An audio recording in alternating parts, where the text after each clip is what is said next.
Hey, it's Pastor Kerry, and welcome to Session 4 of the Life Group Study, The Case for Miracles. And I'm so grateful to our teaching pastor, Lee Strobel, for writing this book and the Life Group curriculum and doing these video teachings, because it's making a huge difference, I know, in your life, in your life group, and in our church.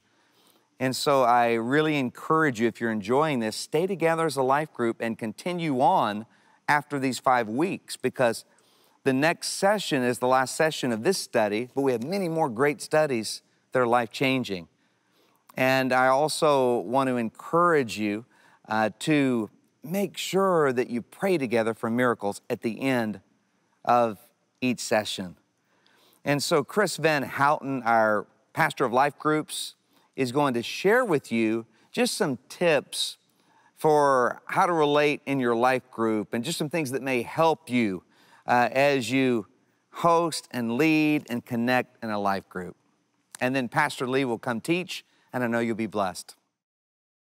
Hey, I'm Chris Van Houten. I'm the lead pastor of Life Groups, and I'm so thankful that you're in this study with us right now, that you're growing in your group, in your relationships with each other, in your relationship with Christ. I know as you start to think of different ways in which you can grow together, some of those are really just investing further into that relationship, to get to know each other on a deeper level, to understand each other's story, where you came from. So some of these helpful ways are just spending time together. Go have dinner together. Get to know the people in your group a little bit more outside of maybe the curriculum and the study that we're in right now with Case for Miracles. The opportunity for you to not only spend time together, maybe doing something fun together. Go to Topgolf or go bowling or go do something as a group. Maybe go see an Astros game or something like that. The opportunity for you to have a shared experience is so important. Maybe some of these moments are just going to grab coffee together and to hear certain things going on in each other's lives and being able to pray for each other on a more kind of intimate level in that way. But really dive into the relationships with your group. One of the best ways to get to know each other better is actually to serve alongside each other in ministry. And so one of those things could be serving here at the church, being in a ministry at Woodlands Church together as a small group, going and serving, being on our welcome team, helping out in the parking lot with the transit team, or greeting, or being an usher and helping in the service. Maybe you serve in our preschool or our WC Kids ministry or our student ministry. We have great opportunities for you to serve in all different levels and ages, and maybe whatever your gift sets are. If you're more of kind of behind the scenes, you want to do data entry, or you're good with social media or things like that, you can jump in and help us in so many ministries and areas at Woodlands Church. But the biggest thing is serve as a group. Get connected together where you can go and do something together. And so maybe that's getting connected with our local missions. And maybe once a month you go as a group and serve in some capacity in the community. Or you go on a mission trip together. Our global missions, we have so many opportunities for you to serve not only locally, but across the globe and taking the gospel to other nations. And so really connect with us on those opportunities, get to know the things that are happening at Woodlands Church, and then do them with your life group. That's the biggest thing we can encourage, is continue to be in relationships with each other as you get to know each other, but then start doing things together on a regular basis. So thanks so much for being a part of life groups. Hi, I'm Lee Strobel. Welcome to our 4th session on the Case for Miracles.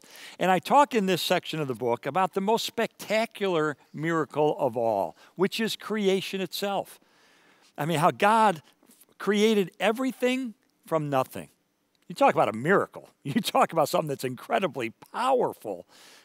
Certainly the creation event is that. And so I went to a PhD from UCLA.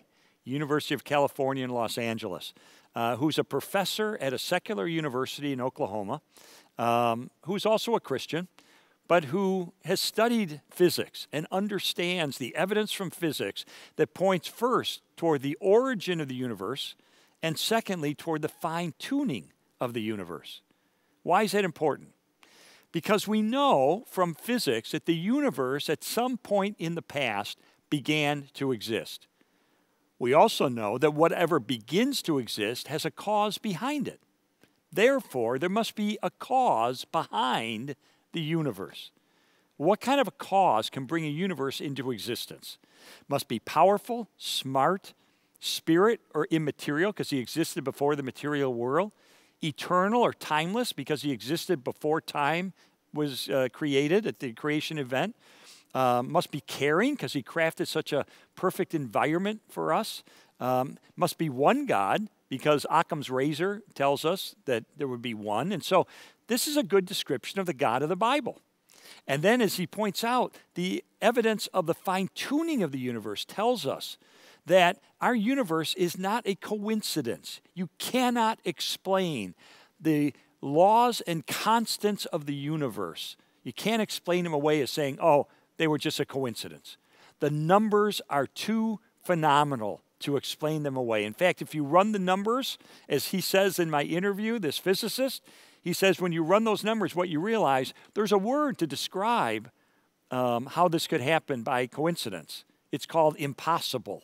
It ain't going to happen. So we have great evidence that God is the creator of the universe, the sustainer of the universe. And then I talk about the evidence for the resurrection of Jesus. This is the most important miracle because it reflects our redemption and our hope for eternal life through Jesus Christ. And I interviewed a friend of mine for that chapter, J. Warner Wallace. Now, Jim Wallace used to be an atheist, and he was a cold case homicide investigator. And what I love about Jim is he used his detective skills and applied them to the New Testament to try to determine, can I trust what it tells me about the resurrection of Jesus? And he spent a long time doing that and coming to the conclusion that the evidence of the Gospels is so strong, so convincing, so persuasive, so historically well supported, that even a cold case atheistic homicide investigator had to admit the resurrection is an actual event of history that validated the claims of Jesus when he said, I am the unique Son of God. In other words, Jesus didn't just claim he was the Son of God, he backed it up by his resurrection from the dead.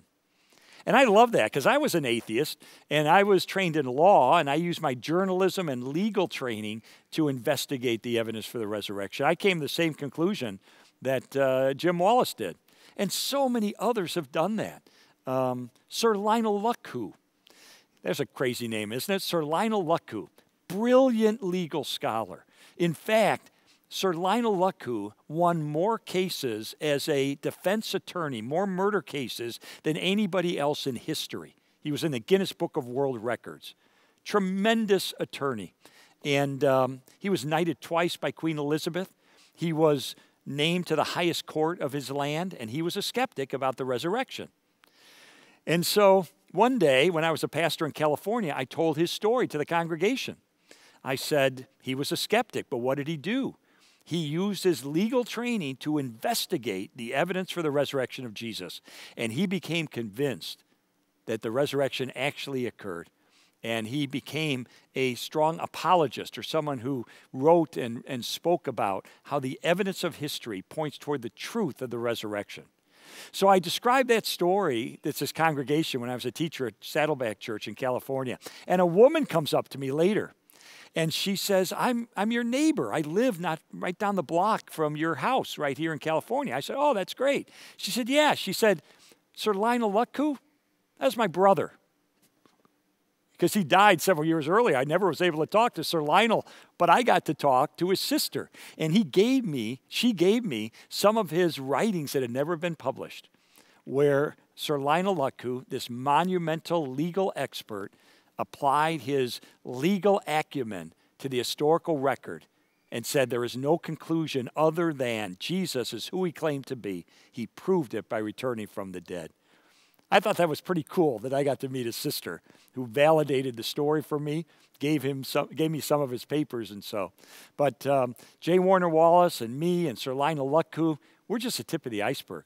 So many people have taken the time to look at the evidence for the resurrection and come away convinced. And so I hope for you, as you read this chapter, especially the one on the resurrection, that you'll remember some of this data, some of this evidence, some of these facts, so that if you ever get in a conversation with someone, they say, well, why are you a Christian? You can say, well, you know what? I believe the resurrection is true, and here's why. And that's why a study like this is important, that we can be prepared to engage with people and offer reasons why we believe what we believe. Because in this skeptical world, sometimes that's what people want. They want evidence. Well, God bless you. I look forward to seeing you next week in our Case for Miracles study.